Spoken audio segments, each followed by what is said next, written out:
ampiraviravona ravina malala no zontsika miona tozo indray andray miafatra ny tenin'andriamanitra amaky ny tenin'andriamanitra ary andray sakafo-panahy koa avy amin'izany ho aminareo izay voantso an Jesosy Kristy maran'andriamanitra sady voantso ny masina ho aminareo ny fahasoavana sy ny fiadanana avy an'andriamanitra antsika sy Jesosy Kristy tompo amen. Alakamisy 9 Jolay 2020 manjinantsika aloha hevitra hoe manaiky ho hiraka mpino andeha ry havana hidera sakalazan'andriamanitra isika. Isaotran' Jehovah izay mamesainay aho ary na amin'ny alina aza dia mamananatra ny foko. Ataoko anatrehako mandrakarivo Jehovah fa eoko avanako izy ka dia tsy hangozozo aho. Izany ifaliany foko sy raviravony fanahiko eny nofoko aza hitoetra tsy manana iahy. Fa tsy ho fonao any amin'ny fiainatsita ny aiko, tsy hamela ny iray masonao latsaka ao amin'ny lavaka ianao.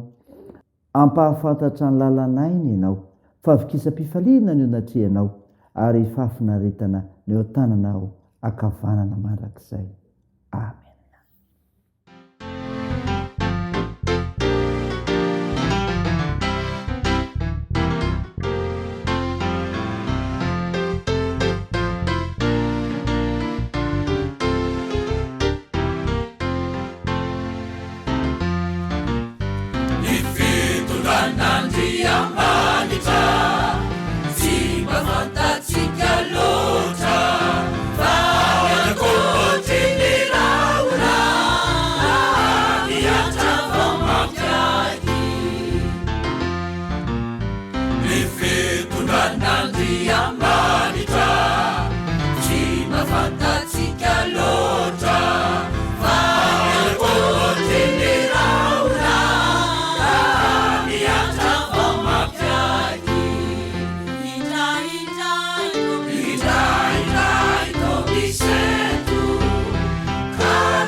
Ivavaka isika. R'Andriamanitra be famindram-po misaotra anao zay fa ny fahasoavanao nato zao anay ka afaka mivelona amin'ny teninao ary indrindra aiza any mampitombo ny finoananao fa Andriamanitra tsara ianao. Mideranao zay Tompo, mankalaza anarinao masina voninahitra anao fa mendrika anao loatra zany ao ny famindramponao sy ny fitiavanao anay. Tompo, mpanotsy zay mamindrafo miary mamela anjelokay. Vonoa ny fahadisoanay fa ny fananao masina zay andraisinay ny teninao ka hiasa mahery aty anatinay amantara ilay Kristy izay naniraka anay. Aminaran'i Jesosy Kristy mpanafitra nanaovanay mivavakay. Amen. Ny finainao antsika amin'ny unité ravana malala dia hitanao amin'ny boky ny asan'ny apôstôly. Asan'ny apôstôly toko 7 ny 10 ka hatramin'ny 7:10. Mivaky toy izao aminaran'i Jesosy. Ary nisy mpianatra anankiray tany Damaskosy atao hoe Ananiasy. Ary hoy ny tompo tamin'ny fahitana, ry Ananiasy, dia hoy izy, inty ao a-tompoko. Ary hoy ny tompo taminy, mitsangana ka mandehana any amin'ny lalana atao hoe Imaitsy. Ka izaho ao an-tranon'ny Jotasy, izay lehilahy atao hoe Saoly avy any Tarsosy, fa indro efa nivavaka izy. Ary izy efa nahita lehilahy atao hoe Ananiasy niditra ka nametra tanana taminy mba ahiratra indray ny masony. Ary Ananiasy namaly hoe, Tompoko, efa reko tamin'ny maro ny haben'ny rasy nataon'izany lehilahy zany tamin'ny olonao masina tany Jerosalema. Ary manana fahefana aty koa, avy tamin'ny mpisorona be izy hamatotra izay rehetra miantso ny anaranao. Fa hoy ny tompo taminy, mandehana, fa fanaky voafidy izy, ho fitondrana ny anarako eo anatrehan'ny jetilesa sy ny mpanjaka ary ny zanak'Israely. Fa asehoko azy ny abetsahany izay tsy maintsy aretany ho voninahitry ny anarako. Ary nandeha Ananiasy ka niditra tao an-trano, dia nametra tanana taminy nikianana hoe, ry Saoly rahalahy, ny tompo dia Jesosy izay niseho taminao teo amin'ny lalany nanalenao no efa naniraka mba ahirata amin'ny masonao ary mba ho feno ny fanahy masina ianao. Ary niaraka tamin'izay dia nisy zavatra toy ny kiran'ny hazan-drano niala avy tamin'ny masony, dia nahiratra izy ka nitsangana dia natao batisa ary ninakanina izy ka dia natanjaka. Amen. Ray masino, manamasina anay amin'ny fahamarinana, ny teninao ny fahamarinana. Amen. Ravina malala, ho aminao trano ny fiadanana avy amin'ilay Jesosy Kristy ilay maniraka antsika.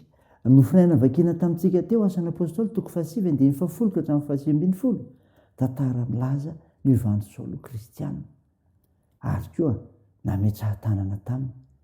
Vao marika eto fa ny mpanompon'Andriamanitra dia izao mamaly ny antso. Ny mpanompon'Andriamanitra dia mamaly ny antso. Miantso any Ananiasy ny tompo. Araka izay hita eo amin'ity 10:10, ry Ananiasy, rehefa nare izany izy, avy hatrany dia namaly sady nahalala ilay feony. Inty ao tompoko. Valiteny feno fanolorantena, feno fankatoavana, toy izany ry havana no namaliny ny antso. Midika izany fa ny mpanompon'Andriamanitra dia olona volona isiaino sy hamaly mandrakariva rehefa antsoina. Tsy misalasala izy fa nanolo-tena ho amin'ny asan'Andriamanitra. Ny fiantsoana ry havana dia mety ho amin'ny alalan'ny tenin'Andriamanitra na fahitana toy izay hita eto. Fa ny zava-dehibe dia ny famalinana ny antso sy ny fanekena izany. Ho anao koa fantaro ny antson'ny tompo aminao ka valio sekeo izany. Ny mpanompon'Andriamanitra dia izao koa mandeha any amin'izay andrany. Izany koa ravina voalaza ny 7:10. Rehefa namaly ny antson'ny tompo i Ananiasy dia nirahana ho any amin'ny Saoly. Araka izay hita eo amin'ny 5:10 sy ny 7:10. Ny resaka ny fanaovany tamin'ny tompo dia maneho miharihary fa no nilaza ny Saoly mpanenjika ny fivavahana kristianina no nampatahotra ny Ananiasy. Kanefa na izany aza dia nandeha ihany izy. Hitantaratra amin'izany ry havana fa ny mpanompon'Andriamanitra dia mankatoy ny iraka omena azy. Mety misy tahotra, mety misy fisalasalana ihany, nefa ny finoana ao aminy no mahatonga azy andeha. Ny fankatoavana ry havana malala dia midika fanekena andeha any amin'izay toerana sy ny olandrahan'ny tompo. Izany koa no andrasakina amiko sy aminao dia ny anekentsika izay tondron'ny tompo andehanantsika. Saina izany ry havana, raiso dia n'Andriamanitra ery ny voninahitra. Amen. Andeha hivavaka isika. Andriamanitra, misaotra noho ny mofinaina ny menao anay izay mampafantatra fa ny mpanompon'Andriamanitra dia mamaly ny antso ary mandeha any amin'izay andrahana. Tompo, vavaka aminao izahay ho any asa fanompoana na ny endrena tsy raray ho amin'izany, mba efa be amin'ny asa ny entsoinao, hanana faharetana sy fiaretana amin'izany koa, haijoro vavolombelonao amin'ny fahazotoana sy ny fotoana rehetra, satria enao no naniraka anay. Jesoa, sitrandreo marary mila mivavakay. Jesoa, mpahirezo ireo manamanjo, toandro mareo siokilona sahirana, hitainao ny fiazakazany rehetra koa, ny amin'ny asa fielomana, ny amin'ny fianarana izay atao, ny amin'ny fotoana azonay miezaka ny amin'ny fikasana tsara izay atao. Io tompo ny firenenay. Ny vavakay dia ataony amin'ny anaran'i Jesosy Kristy ilay mpanafitra sy mpamonjy anay, nampiandrinay ny vavaka manao hoe: Ranay eo izay ny an-danitra, ao masinga anie ny anaranao, ho tonga anie ny fanjakanao, atao any sitraponao ety an-tany ho tahaka ny an-danitra. Noho ny izy anona sahaza ho anay, ary mamela ny elokay tahaka ny namelanay izay meloka taminay.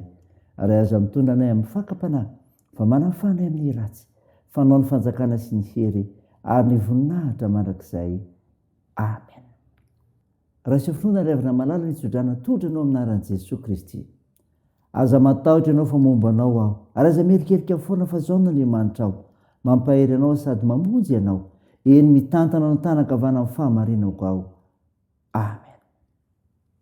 Teo n'Andriamanitra irery ny voninahitra, amin'ny anaran'ny Ray sy ny Zanaka ary ny Fanahy Masina. Amen.